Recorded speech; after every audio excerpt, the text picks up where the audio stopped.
ಎಂತ ದುರ್ದೈವ ಇದು. ನಮ್ಮಣ್ಣ ನನ್ನನ್ನ ಎಂತ ಇಕ್ಕಟ್ನ ಸಲ್ಸಿದ್ದ. ನಮ್ಮಣ್ಣ ಹೇಳಿದ ಮಾತಿ ನಾನು ಒಪ್ಪದೆ ಹೋದ್ರೆ ನನ್ನ ಅಣ್ಣನ ಮನಸ್ಸೇ ನೋವಾಗುತ್ತೆ. ಒಂದೊಮ್ಮೆ ನಾನು ಬ್ರಹ್ಮನಿಗೆ ಕೊಟ್ಟ ಮಾತು ತಪ್ಪದಂಗಾಗುತ್ತೆ. ಏನ್ ಮಾಡಿ ನಾನು ಏನ್ ಮಾಡ್ಲಿ?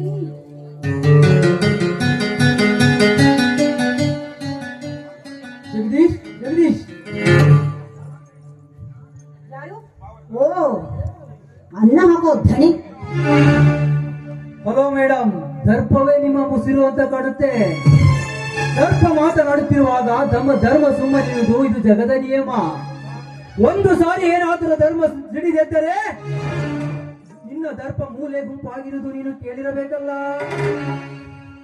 ಇಂಥ ಸಮಯದಲ್ಲಿ ಅಣ್ಣ ಹೋಗಿದ್ದು ಬಹಳ ಒಳ್ಳೇದೇ ಆಯ್ತು.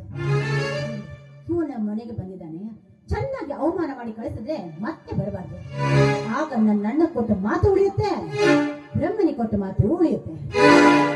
ಮಾತಿನಲ್ಲಿ ಮೈ ಮರೆಯುವ ಹೆಣ್ಣಿನ ಜೊತೆ ಏನು ಮಾತು? ನಾನಿನ್ನು ಬರ್ತೇನೆ. ಹಲೋ ಮಿಸ್ಟರ್, ಏನ್ರಿ ಹೀಗ್ ಬಂದ್ ಹಾಗೆ ಹೋಗ್ತಿದ್ದೀರಲ್ಲ? ನೀವು ಬಂದಿದ್ದು ಹೆಣ್ಣು ನೋಡ್ಕೊಂಡು ಹೋಗ್ತಾನೆ?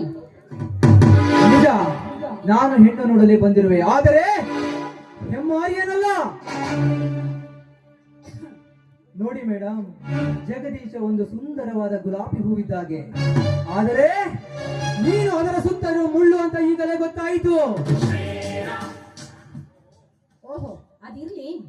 ಅಂದ್ಹಾಗೆ ನನ್ನ ಮದುವೆ ಆಗೋ ಹುಡುಗ ಏನ್ ಮಾಡ್ಕೊಂಡಿದ್ದಾನೆ ಅಂತ ನಾನು ತಿಳ್ಕೋಬಹುದೇ? ನೋಡಿ ಮೇಡಮ್, ಈ ದೇಶದಲ್ಲಿ ಭ್ರಷ್ಟಾಚಾರ ಅನ್ಯಾಯ ತುಂಬಿ ತುಳುಕುತ್ತಿರುವ ಈ ಸಮಾಜದಲ್ಲಿ ಸ್ವಾರ್ಥವಿಲ್ಲದೆ ನಿಸ್ವಾರ್ಥವಾಗಿ ಭೂತಾಯಿ ಮಡಿಲಲ್ಲಿ ಶ್ರಮಿಸಿ ದುಡಿಯುವ ಅನ್ನದಾತ. ತಿಳಿಸಿ ಹೇಳಬೇಕು ಅಂದ್ರೆ ಈ ನಾಡಿಗೆ ಅನ್ನ ಹಾಕುವ ದನಿ. ಗೊತ್ತಾಯ್ತು ಬಿಡಿ, ನೀವು ಈ ಊರಿನ ಮಾಮೂಲಿ ಒಬ್ಬ ರೈತ ಅಂತ. ನೋಡಿ, ನಿಮ್ಮನ್ನ ಮದುವೆ ಮಾಡ್ಕೊಂಡ್ರಕ್ಕಿಂತ ಸಂಕಟ ಪಡೋಕ್ಕಿಂತ ಒಬ್ಬ ಬಿಸ್ನೆಸ್ ಮ್ಯಾನ್ ಮದುವೆ ಮಾಡ್ಕೊಂಡ್ರೆ ಸುಖವಾಗಿ ಸಂತೋಷವಾಗಿ ಇರ್ಬೋದು.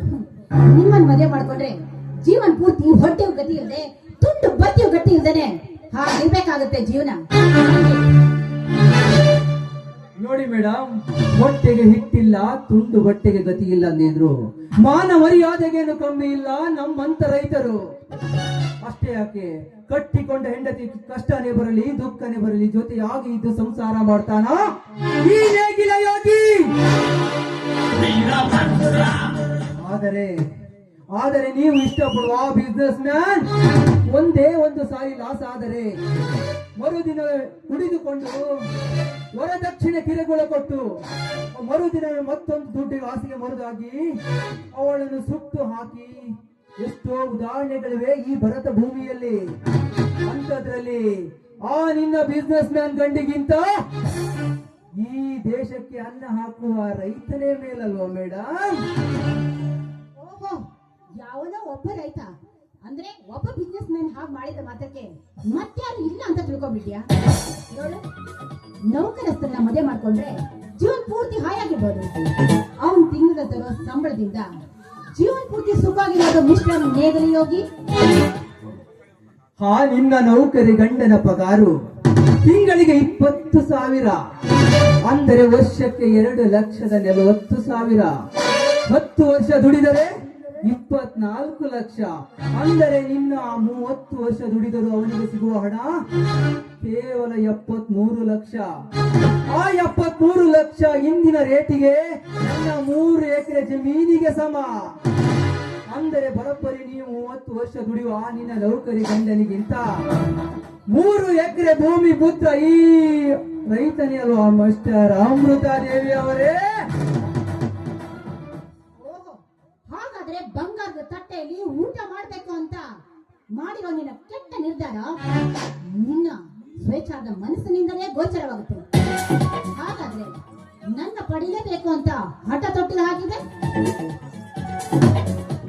ನೋಡಿ ಮೇಡಮ್, ಬಂಗಾರದ ತಟ್ಟೆ ಶ್ರೀಮಂತನಿದೆ ಆಗಿರಬಹುದು, ಆದರೆ ನೀವು ಊಟ ಮಾಡುವ ಅನ್ನ ಈ ರೈತ ಬೆಳೆದನ್ನು ಮಾತ್ರ ಮರಿಬೇಡಿ.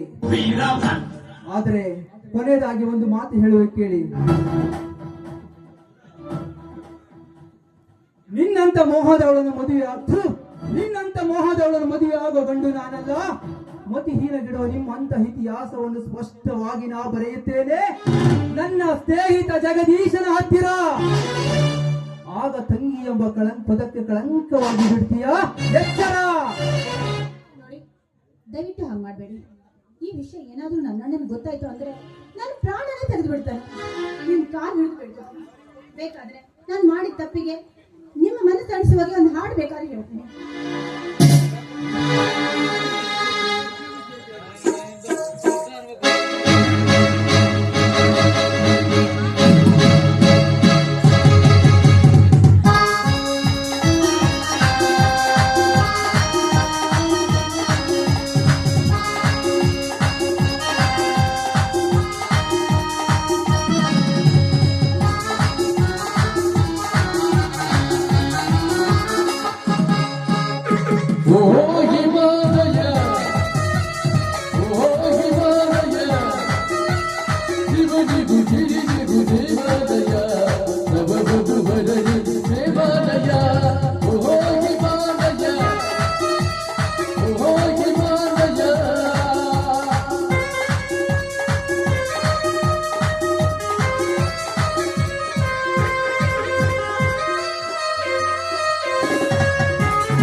Hello Nandesh, how are you? I am fine Jagadish, ನೀನೇನಿದೀಯಾ? ನಿನ್ನ ಅಣ್ಣ ಅತ್ತಿಗೆ ಆಶೀರ್ವಾದ, ನಿನ್ನಂತ ಪ್ರೀತಿಯ ಸ್ನೇಹಿತ ಜೊತೆಗಿರುವಾಗ ಈ ಜಗದೀಶನಿಗೆ ಇನ್ನೇನು ಬೇಕು? ಬಂದು ಬಹಳ ಹೊತ್ತಾಯ್ತಾ? ಇಲ್ಲ ಜಗದೀಶ್, ಈಗ ತಾನೇ ಬಂದೆ. ನಂದೀಶ, ತಾಯಿ ಇಲ್ಲದ ತಬ್ಬಲಿಯಾದ ನನ್ನ ತಂಗಿಗೆ ನೀನು ಆಶ್ರಯದಾತನಾಗು. ಇದೇ ಈ ನಿನ್ನ ಸ್ನೇಹಿತನ ಆಶಯ. ಜಗದೀಶ, ಆಕಾಶದಲ್ಲಿ ಹಾರಾಡಬೇಕಾದ ನಿಮ್ಮ ತಂಗಿಗೆ ಭೂಮಿಯಲ್ಲಿರುವ ನಾನು ಸರಿ ಹೊಂದೇನೆಂದು ಸ್ವಲ್ಪ ವಿಚಾರ ಮಾಡು. ಅಮೃತ, ಅಪ್ಪಟ ಚಿನ್ನದಂತಿರುವ ಈ ನನ್ನ ಮಿತ್ರನನ್ನು ಮದುವೆಯಾಗಲು ನಿನ್ನ ಒಪ್ಪಿಗೆ ಏನಮ್ಮ? ಏನಣ್ಣ ನೀನು ವಿದ್ಯೆ ಕಲ್ತಿರೋ ನನಗೆ ಏನು ವಿದ್ಯೆನೇ ಗೊತ್ತಿಲ್ಲರೋ ಈ ರೈತನ ಕೊಟ್ಟು ನನ್ನ ಮದುವೆ ಮಾಡ್ತಿದ್ಯಲ್ಲ, ನನ್ನನ್ನ ಹಾಳು ಬಾಯಿ ಕೆಡಬೇಕು ಅಂತ ನಿನಗಿಷ್ಟ ಏನಣ್ಣ? ಅಮೃತ, ಏನು ಮಾತನಾಡುತ್ತಿರುವೆ? ಮಾತಿನ ಮೇಲೆ ಹಿಡಿತವಿರಲಿ. ಏನಂದೆ? ವಿದ್ಯಾಭ್ಯಾಸ ಕಲಿಯದ ಮಾಮೂಲಿ ರೈತನಿಂದೆಯಲ್ಲ. ನೋಡಮ್ಮ, ನೀನು ಓದಿರುವುದು ಕೇವಲ ಆಫ್ಟರ್ ಆಲ್ ಒಂದು BA. ನನ್ನ ಸ್ನೇಹಿತ KAS ಮುಗಿಸಿ ತಹಶೀಲ್ದಾರ್ ಹುದ್ದೆಯನ್ನು ಪಡೆದು ಲಂಚ ಕೇಳಿದ ಮಂತ್ರಿಗಳನ್ನೇ ಕಪಾಳ ಮೋಕ್ಷ ಮಾಡಿ ಭ್ರಷ್ಟ ಕೆಲಸದಲ್ಲಿ ಇರುವುದು ಬೇಡವೆಂದು ರಾಜೀನಾಮೆ ಕೊಟ್ಟು ಪವಿತ್ರ ಭೂತಾಯಿಯ ಮಡಿಲಲ್ಲಿ ಕೆಲಸ ಮಾಡುವ ನನ್ನ ಸ್ನೇಹಿತನಿಗೆ ಸರಿಸಾಟಿಯಾಗಲು ನೀನೂ ಅಯೋಗ್ಯಳೆ. ಹೋಗಲಿ ಬಿಡು ಜಗದೀಶ, ನಿನ್ನ ತಂಗಿ ಮಾತನಾಡಿದ್ದಕ್ಕೆ ನನಗೆ ಬೇಜಾರಿಲ್ಲ. ಹಾ ಜಗದೀಶ್, ನಿನ್ನ ತಂಗಿ ಇಷ್ಟಪಡುವ ಗಂಡಿನ ಜೊತೆ ಅವಳನ್ನು ಮದುವೆ ಮಾಡು. ನೋಡಿದೇನಮ್ಮ, ನೀನು ಹೃದಯ ಚುಚ್ಚುವಂತ ಮಾತುಗಳನ್ನು ಆಡಿದರು ಪ್ರೀತಿಯಿಂದ ಉತ್ತರ ಕೊಡುವ ಗಂಡು ನಿನಗೆ ಸಿಗಲಿಕ್ಕಿಲ್ಲ. ತಪ್ಪಾಯಿತೆಂದು ಕಾಲಿಗೆ ಬೀಳಮ್ಮ, ಕಾಲಿಗೆ ಬೀಳು. ನಂದೀಶ, ನಾನು ಆಡಿದ ಮಾತಿನಿಂದ ನಿಮ್ ಮನಸ್ಸಿಗೆ ನೋವಾದ್ರೆ ದಯವಿಟ್ಟು ನನ್ನ ಕ್ಷಮಿಸಿ.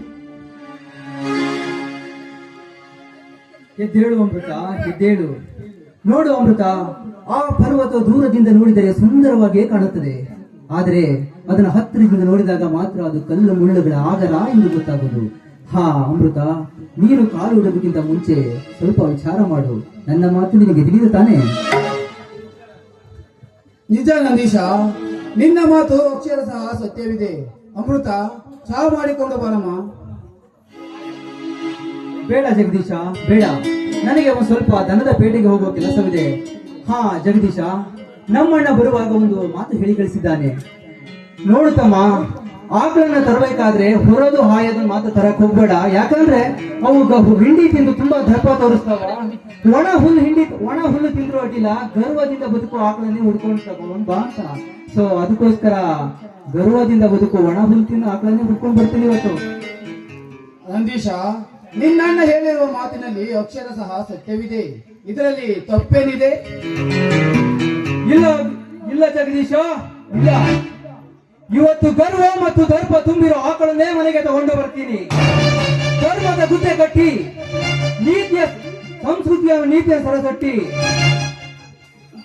ಸಹನೆ ಎಂಬ ಕೊಟ್ಟಿಗೆಯಲ್ಲಿ ಕಟ್ಟಿ ಬೆನ್ನು ತಟ್ಟಿ ಹಾಲು ಹಿಂಡಿದರೆ ಸಂಸ್ಕೃತ ಎಂಬ ನೊರೆ ಮುಂದೆ ಬರುತ್ತದೆ. ಆಗ ಗೊತ್ತಾಗುತ್ತದೆ ಆಕಳಿಗೆ ಇದು ಧರ್ಮವಂತರ ಮನೆ. ಆಗ ಮುಂದೆ ತಾನಾಗಿಯೇ ನಡೆದುಕೊಂಡು ಹೋಗುತ್ತಲೇ. ಇದು ಬರುತ್ತೇನೆ ಜಗದೀಶ್. ಏನ ನೀನು ಯಾವಾಗಲೂ ಹೀಗೆ ಅನ್ನುತ್ತೀಯ?